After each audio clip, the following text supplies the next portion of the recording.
What's poppin' YouTube? It's your girl Mina, M-E-I-A. Shout out to all the people in the interweb and in the YouTube stratosphere that decided to click on this video today. If you are new to this channel, like I am new to YouTube, please subscribe right down below so you can be updated on future content that I'm putting out, and we can foster this new relationship and this journey as we go on it together. So without further ado, let's get talking to what we came here to talk about today. So obviously, if you click on this topic of the video, it's about a career in medicine. So just a little bit about me. I am a senior in college as of right now, and since I started my freshman year, even in high school, I knew I was gonna have a career in medicine, and I always thought, I'm gonna be a doctor, I'm gonna be a doctor, I'm gonna be a doctor. So, I go through my freshman year, doing all the things that I need to do. Then sophomore and junior year, it's kind of like, well, what? Hold on now. Like, is this what I really want to do? Because you start shadowing, you start talking to doctors, and it's like, well, is being a doctor what I really want to do, or just being in medicine? Because it's two completely different things. So I'll kind of just like break that down to you guys right now. So obviously, being in medicine means that you're around people who are sick, people who need help in any realm of the being, whether it's a respiratory therapist, an occupational therapist, a physical therapist. There's so many careers in medicine that no one ever had informed me about, and I don't want to waste your time in this video. If you guys are interested in a breakdown of those careers, let me know in the comment section down below. But for right now, just the difference between a career in medicine and being a doctor is that the doctor is the overarching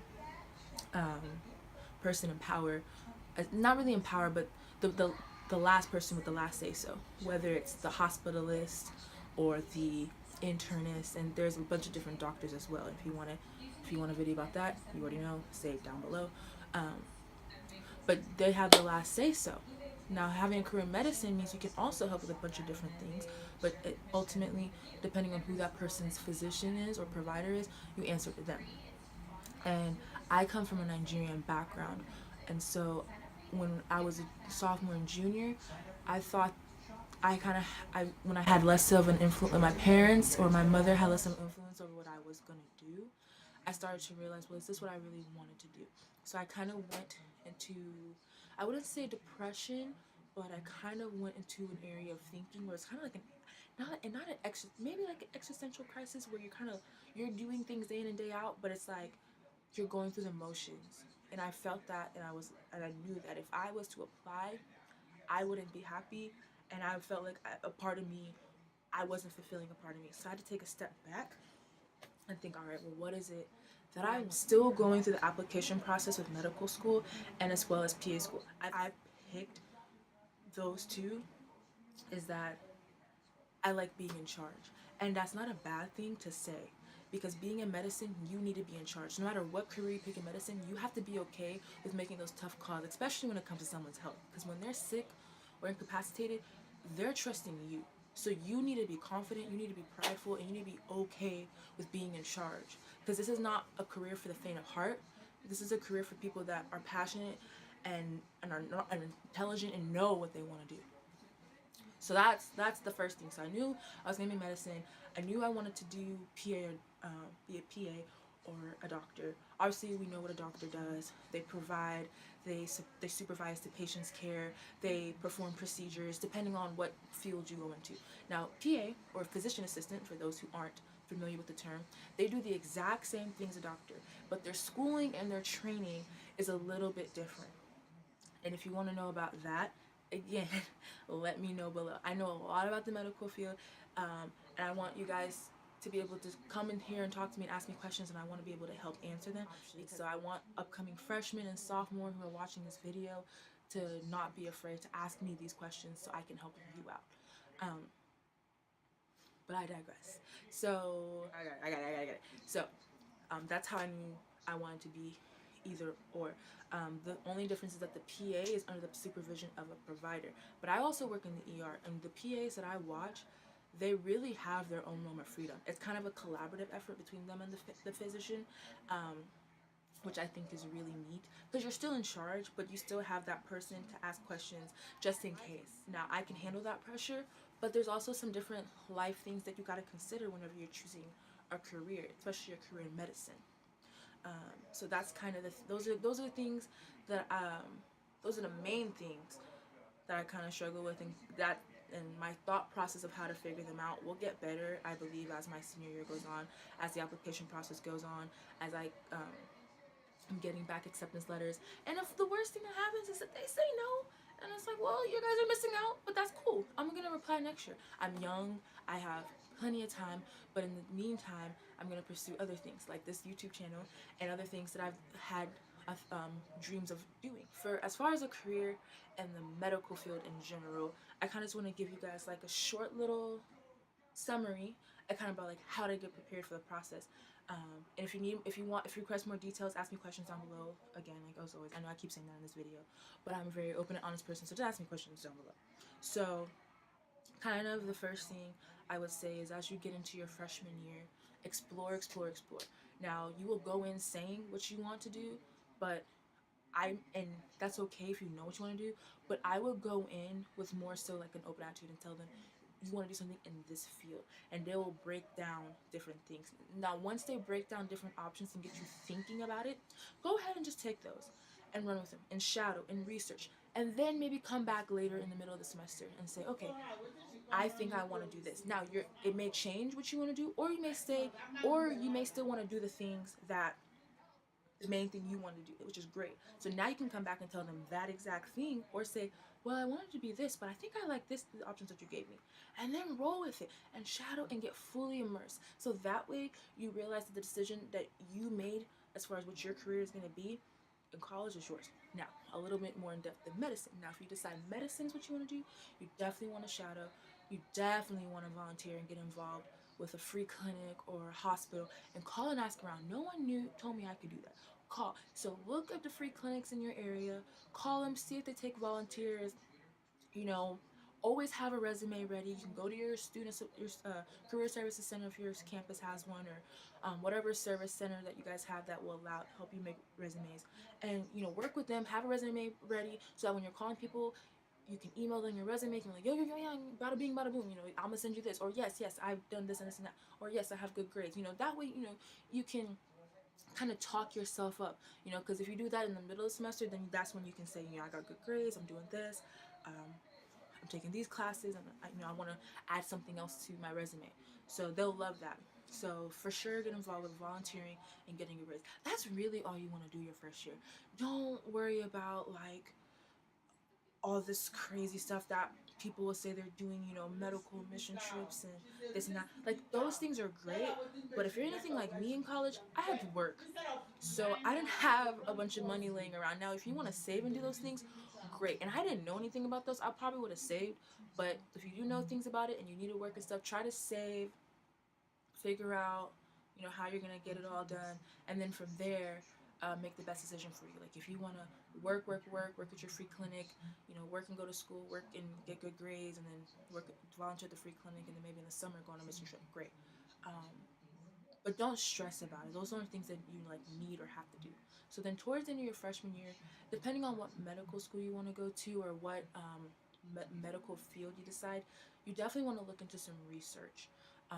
Ask around. Definitely maybe ask the teachers on those introductory science classes that you've just taken through your freshman year. Ask them if they're doing any research projects, because a lot of those faculty members are doing research. So ask them.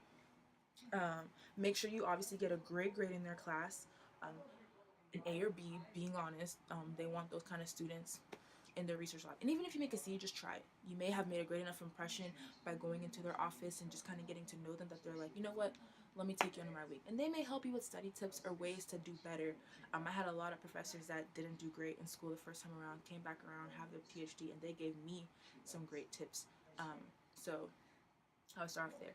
Heading into your sophomore year, keep doing research. If that's what you're doing, keep getting good grades, keep volunteering, and then you really want to start shadowing. If you don't do it your freshman year and you don't have any connections, definitely your sophomore year, once you're in the swing of things, you know what I'm saying? Definitely call hospitals, see what doctors will want to shadow. Definitely show up promptly for your shadowing things. I definitely made that mistake. Show up at least 15 minutes early, dress professional, and you don't need to spend a whole bunch of money. Express has sales. A lot of places have sales. As long as you have a nice pair of jeans and some flats, or nice pair of jeans and some Sperry's or something like that for the guys out there, and a nice shirt, definitely something buttoned up, or if it's not buttoned up, a nice, you know, business casual shirt. I don't know what kind of material that is, like chiffon or something like that. Definitely make sure your hair is pulled back, because you know you don't know what you're gonna see. For men, make sure you have a clean haircut, all that good stuff.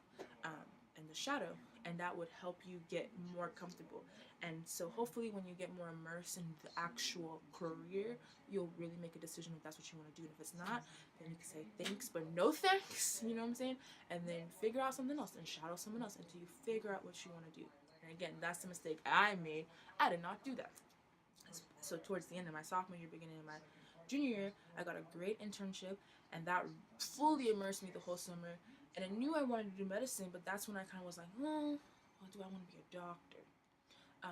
But definitely, so you know, that's what you want to do your sophomore year. So then junior, senior, sophomore, junior year, definitely look for an internship on top of the other things. So if you kind of see a trend, people will think you got to do everything full speed at once, but you want quality over quantity. You want to make sure you get a foundation your freshman year with good grades, some volunteering, because that's totally manageable. Then if you can handle research, great, do that too. If not, wait till your sophomore year till you're really established in those two areas, then add research.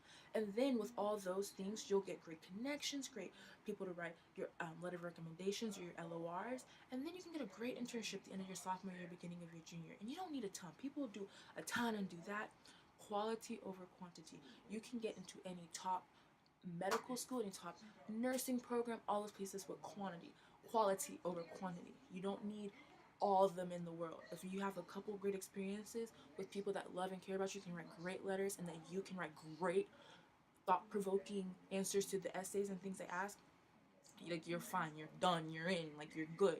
So that would be my biggest advice. And then obviously your senior year, depending on when you decide to apply, you'll be in the application process like I am, or you'll say, you know what, I need this 4th year to really hone a couple things and wrap it up together in a nice pretty bow, and then you'll apply after you graduate, and you'll still get in a great program anywhere. So that's kind of like what I would say as some advice is going through, more so geared towards medicine. And that's kind of some advice about as far as the thought process behind it. And first, and then the last and the most important thing is, as you're going through that process, as you're transitioning to college, you're already in college and you're watching this video, and you're kind of like me, and you're like, okay, no, I want to do medicine, but do I really want to be a doctor? Do I really want to be this? Kind of use that advice that I kind of gave, and you know, first and foremost, depending on where you're at in your, as far as your schooling, take some of those tips I gave you, and if you're not already doing something, you know, go ahead and implement that. But also take the thinking advice I gave earlier in the video and think, okay, well, am I doing this for me? Because that's the most important takeaway. And as you're going through this project or process, be unapologetically you. Like, I play intramural basketball, I love rap music, but I don't let any of that stop me. I love to work out, and those are the things that I loved. And when I was taking those things away from me, away from my journey through college, I realized I wasn't happy. And when I started implementing them back, and I would say late sophomore, early junior year up until now, I've been way happier. I've been playing basketball, I've been listening to the music that I like, I've been talking the way I like.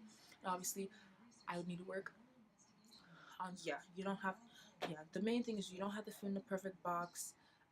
We're living in a world that there's so many opportunities and things that you can do. Like, why not prosper in everything that you're interested in and explore every avenue? I mean, why not? You know what I'm saying? So, thank you guys for watching.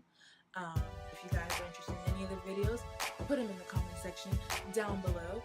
This is my first YouTube video, so thank you guys for embarking on me. So, you know, we're out here making it happen, one step at a time. Again, it's your girl, Nina, signing off. See you later. Take care.